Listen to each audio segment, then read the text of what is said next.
Sa lahat ng mga nangangarap na umasenso, guys, pareho lang po tayo. Simula pa lang po nung nagtrabaho ko at the age of 19 years old, pinangarap ko na po talagang yumaman. Pero sad to say, namasukan po ako. Nakapagtrabaho kung saan saan, iba't ibang kumpanya, pero wala ho tayo naipon, wala tayo naipundar kasi maliit lang po talaga ang sahod sa Pilipinas. Minsan pati nga nasa abroad hindi rin makapagpundar dahil sa laki rin ng gastusin sa Pilipinas ng mga kamag-anak. Hindi naman din ganun kalaki ang kinikita. So guys, ang hirap mamasukan, lalo na kung ibubuhos mo yung oras mo dyan for the rest of your life. Kung 25 years old ka ngayon, magtatrabaho ka for the next 20 years o 40 years. Para mag-retire ka, kailangan at least 40 years ka magtatrabaho. Pero after 40 years, you end up nothing, you end up broke.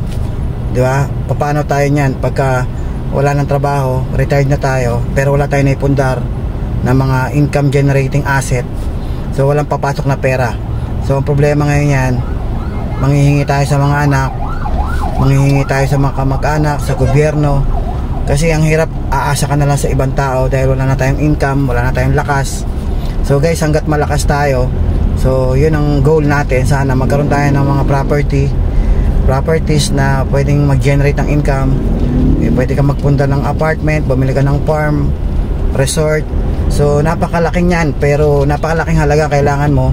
Kaya ang nasa mindset natin, ang pwede lang makakuha niyan ay mga negosyante lamang. So paano tayo magdinegosyo kung wala ka namang malaking kapital? So guys, network marketing po yung napili ko na gawing vehicle para makuha ko yung pangarap. Kasi wala na po akong pag-asa sa employment. Halos lahat naman, 99%, halos hindi lahat nakukuha yung pangarap sa employment. Sa negosyo, hindi lahat pinapalad kasi hindi naman lahat may malaking kapital. So kaya sa network marketing po ako pumunta. LiveGood po ang best MLM ngayon, ang best network marketing, LiveGood. So dito po ako sa LiveGood. Nagsimula na po ako dito 2023 February. So ngayon 17 months na po ako ngayon. So awa ng Diyos, nagkatotoo lahat ng mga vision ko na dito ko makukuha yung mga pangarap ko. Natupad na po yung mga pinapangarap ko. Yung mga income generating asset, yan na po yung nakapag acquire na rin po ako niyan, katas po ng LiveGood. So guys, isipin mo guys, kung ano man yung trabaho mo ngayon, tandaan mo, hindi naman ikaw dati nagtatrabaho dyan, nag-apply ka lang naman. Kung ano man yung tinapos mo, nag-aral ka lang naman, kaya yan ang tinapos mo.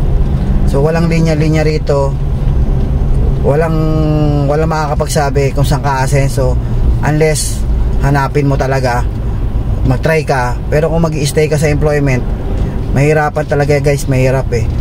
Malalaman mo naman kung may success na naghihintay sa'yo eh. Kung ilang taong ka na dyan, 10 years ka na sa trabaho, 20 years ka na sa trabaho, pero wala pa rin nakukuha sa mga dreams mo. So ibig sabihin, mali yung tinatahak mo. Pero ako, hindi mo na kailangan mag-ubos ng panahon eh. Tingnan mo na lang yung mga nauna nating kamag-anak na ginugol nila yung panahon nila sa pamamasukan. Makikita mo naman yung resulta nila eh. Kung talaga bang may success talaga na nakuha. Kung tingin mo wala, kung nakita mo wala, hindi mo na kailangan subukan pa, hindi mo na kailangan mag-trial and error. Nakita mo na sa mistake ng iba eh, na walang nakuhang success, walang nakuhang pangarap, nag-retire, walang pera, umasa lang sa SSS. So guys, kung yun ang gusto natin buhay, di pwede natin gawin yung ginawa nila. Mag-employee tayo habang buhay. Pero kung tingin mo hindi yun ang gusto mong buhay, maaga pa lang mag-decide ka na, bumitaw ka na dyan, maghanap ka ng opportunity, sumugal ka. Okay? Huwag mong bitawan agad, mag part-time ka sa mga business na makikita mo, especially sa mga network marketing. Ang laki ng chance mo, ang laki ng chance mo. Kaya ka lang naman hindi nagiging successful, hindi mo lang naman talaga binubuhos lahat, tsaka hindi mo lang naman talaga inaral, hindi mo talaga kinarir.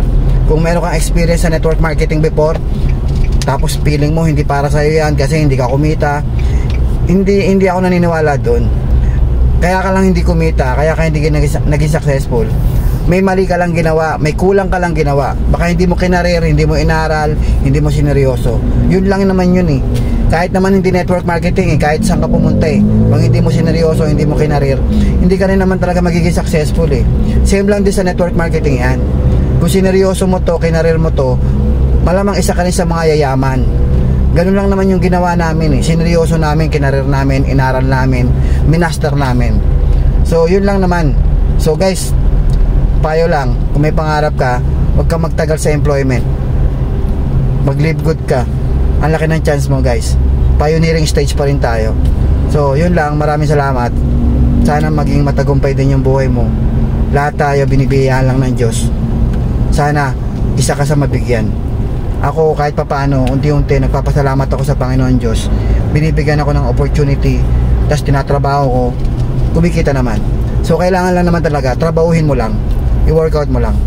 So ibibigay sa'yo kung ano yung para sa'yo, basta win-workout mo, sineryoso mo. So yun lang, maraming salamat.